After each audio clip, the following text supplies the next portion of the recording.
Hello? Hey, how you doing, Josh? Hey, I'm doing great. How are you doing? I'm doing great, man. Oh, awesome. Well, thank you for taking the time to do this. This is an absolute dream come true for me to be able to talk to you about the brand new Candiria album. Awesome. Awesome. That's cool. Really cool. Oh yes, I discovered you guys back when I was in high school, and Candiria is a life-changing band for me when it comes to my own music and my own playing as a musician. And knowing that you guys are going to be putting out an album in just a couple weeks through Metal Blade, it's an honor to be able to help promote it. Awesome. Thank you, man.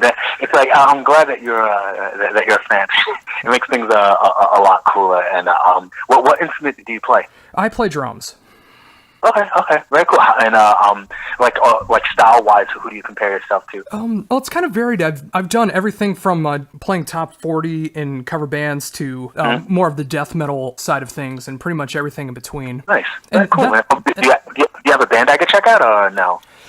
Actually in the process of starting a new band right now, and we're just starting to write new material that possibly might be out by the end of the year, at least. Yeah, if you're interested in checking that out, I could definitely hit you up when that gets recorded if you want to check it out. Oh yeah, absolutely. At the end of the interview, take down my email, and I'll save your contact info to my phone. Oh, that sounds perfect. Yeah, very cool, man. And you're calling from where? What state? I'm in Minnesota, just 15 minutes south of Minneapolis. Okay, very cool. Awesome, man. Yeah. Very cool. And we haven't been out there in years. I think we were out there with, maybe No Rose. I don't even remember the last time we were out there, but it's been a while. Yeah, unfortunately, it was before I discovered you guys, when I know you were out here last. But I hope to remedy that situation and see you guys live at some point soon, because I didn't think I was ever going to get the opportunity, but now that I see that you guys are going full swing with the new album and starting to play some shows again, I definitely got to make my way to be able to see you guys. Awesome. Yeah, just let me, on the day of, once we roll through, just call me, hit me up, and I'll put you on the guest list. Just come chill, man. Oh, that'd be amazing. Thank you so very much for that. No problem, man. No problem. Oh, awesome. Well, I suppose we should actually start the interview at this point, but... Okay. No, it's okay. Don't worry about it. Well, awesome. Well, again, thank you for taking the time to do this. Being able to promote the brand new album While They Were Sleeping, which is coming out in October through Metal Blade. How did the writing process for the new album come to be? Well,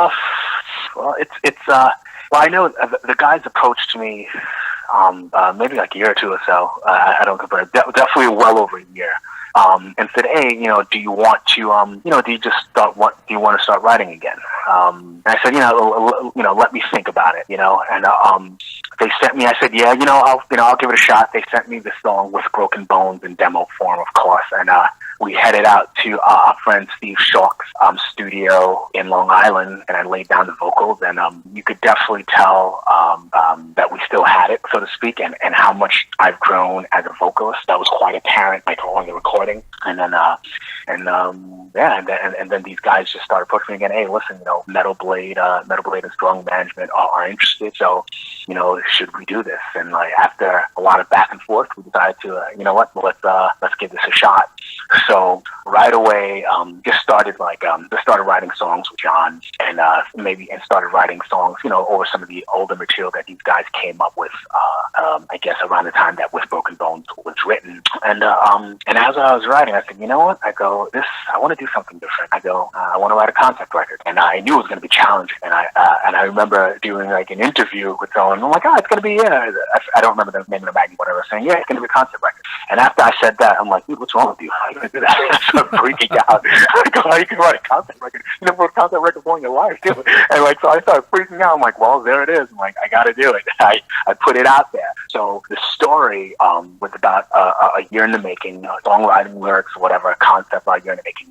And I started reading this book called Story by Robert McKee, pretty much teaching you the fundamentals of writing a screenplay.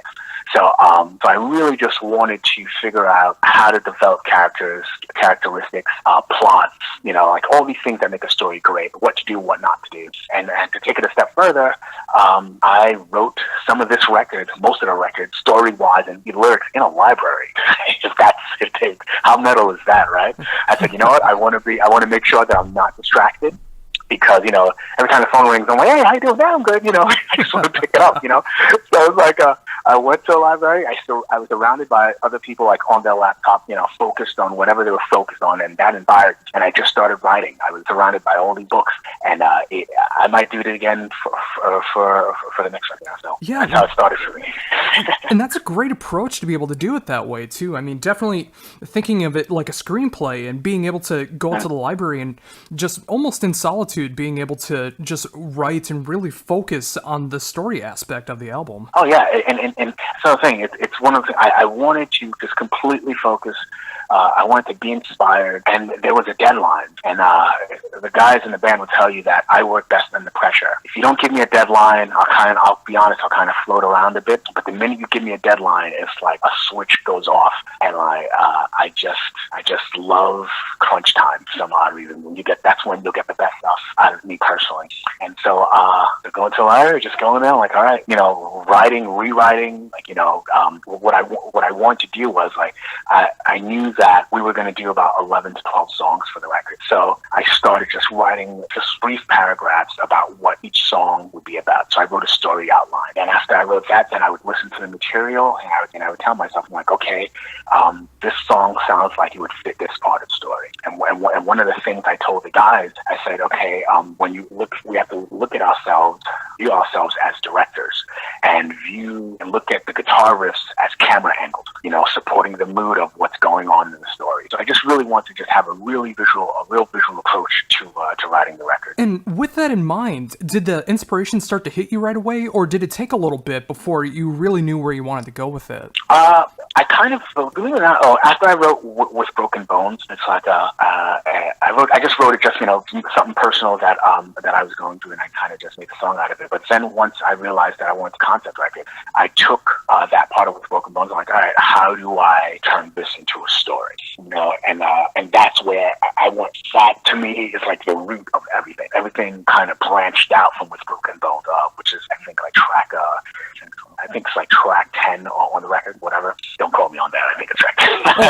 I'm looking at it right now. It's track 10. Yeah, track 10, right? Yeah. And so everything branched out from that. And from that, I just started looking at taking things from my own life, taking things from the lives of my friends who've been through a lot. I was getting inspired by events that were happening on the news. And I just turned all of that into one big story. And it takes place in the city I love the most, which is New York. So it was very, very cool seeing how everything was starting to get tied together. Yeah, and again, that just makes the album that much more personal as well. And I definitely started to experience that a couple times through when I was listening to the album, which I have been doing constantly ever since I received the stream promo for it. But it's like I really started to dissect it, and I could hear like the personality really coming through it. And sometimes it gets dark, sometimes it's lighter, but it's like I definitely feel that emotion behind it. Yeah, and it's funny that you said that, okay? Because like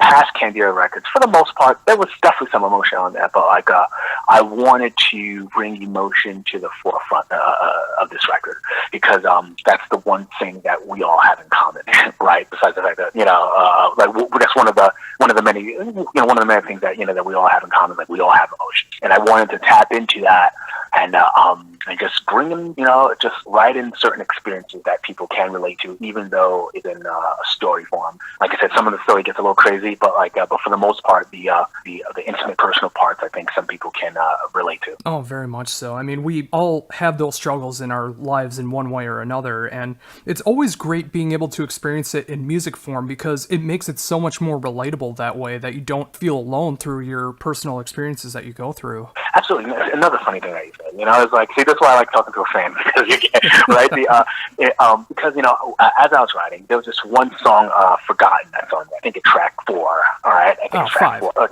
Yeah, track 5. Man, it's so good. You're 1 for 2, it's okay. Right?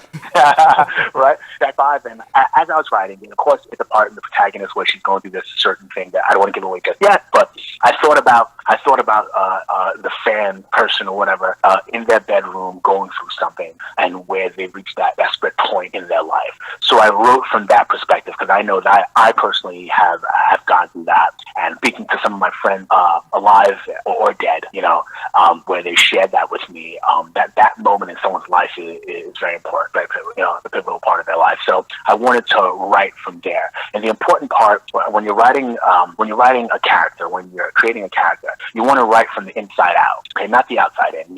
Yes, people aren't what they seem. You can look at the surface; everyone could look like they have it all together. But how does this person act when they're by themselves? When pressure gets applied, you start to find out what someone is truly made of once pressure is applied to their life. The real person comes out. So so I just wanted to write from that perspective, and I think I hit the nail on the head with it. I don't know. I guess people tell me later on, but I think I did. At least I tried to. Well, I definitely have to agree with that. I mean, that's why Forgotten is one of my favorite tracks on the album, especially for that personal emotion behind it, because I really started to pick up on that a few listens in through the album, and it's just like it really started to hit me as well, because just like anyone else that would be listening to the album, there's so many moments in my life that I can relate to the emotions that's going on through there, and it really struck a chord with me in such an emotional way. And I think people, when they get the chance to finally be able to check it out, they'll be able to experience that for themselves and not feel nearly as alone. Oh, awesome! Yeah, dude, that's exactly what I was going for, and the guys were completely on board with it. And I hope everyone feels the same way you do about it. Oh, very much so. I mean, I really hope that people will be able to experience the album the way that I have, because, of course, with the career and the lives that you guys have led up into this point, it's great to be able to see this side of the band being able to come out at this point, because at least from the fan perspective, it's great to see this kind of direction lyrically and musically and everything that's going on in there. Yeah. Oh, thank you, man. Yeah, that's like I said. We took so much time off, and we've experienced so much individually, and we came together, and we just had so much to pour out in regards to into our music, and we felt like we had so much more to offer, and this is my favorite Candiria record ever. As like a whole, and just the growth in songwriting and the growth in ability, to me, is second to none. Yeah, I'm definitely starting to feel that way myself with it becoming my favorite Candiria album. It's still a little too new for me since I haven't been able to spin it as much as the back catalog, but it's slowly rising up there, and I can definitely say it's going to be one of my favorite albums of the year, no question. Awesome. Oh, that's great to hear, man. Oh, not a problem. So, with the opposite effect of writing the concept album, was it challenging for the rest of the guys in the band to write the music to go along with the lyrics? There were definitely some. I mean, for the most part, we were okay, but there were definitely some challenges, because sometimes, let's say, someone had a part, and I had to, and I think one of the challenging parts is me telling them, hey, listen, this part's okay, but it's not fitting the lyric or not fitting the concept of this song. I think that was the hardest part, because when we write something individually, right, when you're in a band, everyone wants to get their ideas out, and of course, if you're ready to show something to someone, you think it's the greatest thing to slice bread, and sometimes it is, right? But when you're all right, we're trying to fit a narrative here, and you might have to alter this or just cast it aside. That was, I think, if anything, that was challenging sometimes in regards to song order. I know that was an issue, because the track listing was slave to the order of the story. So, but I think it worked out great, to be honest with you. And one of the things I told the guys, when we walk into the studio, we have to check our egos at the door. It's not about just one person. You have to look at the album, the story, the song, that like a child that you're nurturing. All right, and you have to set aside your ego and do what's best for this for this. I don't even want to say product. It is, of course, because the label is selling it, but to nurture this work of art, and you have to make some sacrifices, and I know for me, I made some sacrifices in regards to some of the other things that I wanted added to the record. Because of time or whatever the case may be, we had to cut it out, and vice versa with the other guys. So we had to do what was best for the record, and so if anything, removing things was the challenging aspect. Saying no to certain parts or whatever or the order, that created some challenges. So with those parts that unfortunately did have to get cut out for the album with time or whatever the case is there any chances of those making it into the next release that you guys do, or is it completely scrapped? Yeah. No. We already discussed. In fact, one of the parts that we cut out is already going to start the next record, so it's fine. So they will see the light. They will see the light of day. And the beautiful thing about that is, okay, it's to me, it's like a happy accident. Okay, the beautiful thing about that is it kind of keeps that vibe going. Like, to me, it's some of those parts are going to help connect the first and second record. I mean, in regards to the story. So I think it's actually a good thing. Oh, so it's going to be a continuation that way then. I mean, like that's the goal. I mean, I that's the goal. I mean, who knows what will happen? But the goal is to continue the story. And I love Lord of the Rings. To me, it's my favorite trilogy. Yeah, that's right. You can put on the geek hat, right? So I don't care. I'm putting on my geek hat right now, man. But like Lord of the Rings is like the best trilogy. Like every year, like I'll go through, I'll watch, I'll watch it, whatever the case may be. Then same thing with our engineer Tom Tierney, huge Lord of the Rings fan.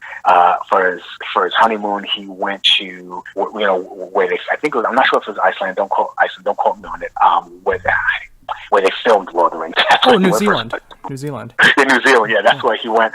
That's where he went for his honeymoon. And so literally, like, we're just walking around making like all these like jokes, these Lord of the Rings jokes. It was really, really nerdy stuff, but we didn't mind, man. We loved it. But yes, to answer your question, yeah, that where the goal is to make it into a trilogy. Who knows? And but definitely either way, we're going to use some of the parts we didn't use on this record. We're going to use for the next record. Well, as a proud nerd myself and loving the Lord of the Rings trilogy as well, that makes me very excited because, without giving anything away that happens in the story of the album, I'm very excited to see where the story could go from here. Awesome, man. Great, man. I already started penning out some ideas how the first song's going to start, and the thing about it is like once you write your ending, you start to write everything that kind of branches out into it. Once you find the ending, you're cool. Okay, now how do I connect this? But right now, all I have is just the beginning. I already have an idea how I'm going to end everything on the third record, but I have to finish the second one first, right? So who knows? Let's see what happens. Oh, that's awesome. So, have you guys had the chance to play these songs in a studio setting or just like jamming out or anything yet?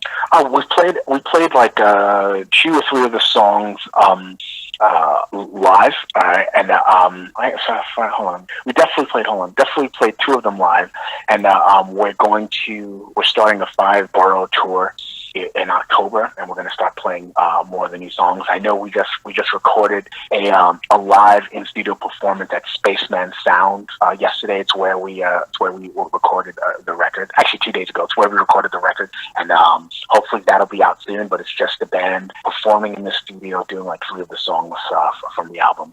Oh, so yeah, it feels good. Cool. It feels good. Very excited, and it's just to me, it just brought new life into the band. Yeah, and I'm glad to hear that too. I mean, even if this wasn't a concept album, I would have been able to tell, at least musically alone, that there feels like there's this rejuvenation that's going on with the band, with everything sounding so fresh and inspired. And I'm glad to see that really is happening. Awesome, man. Thank you. Yeah, I think that's a good thing about taking time off.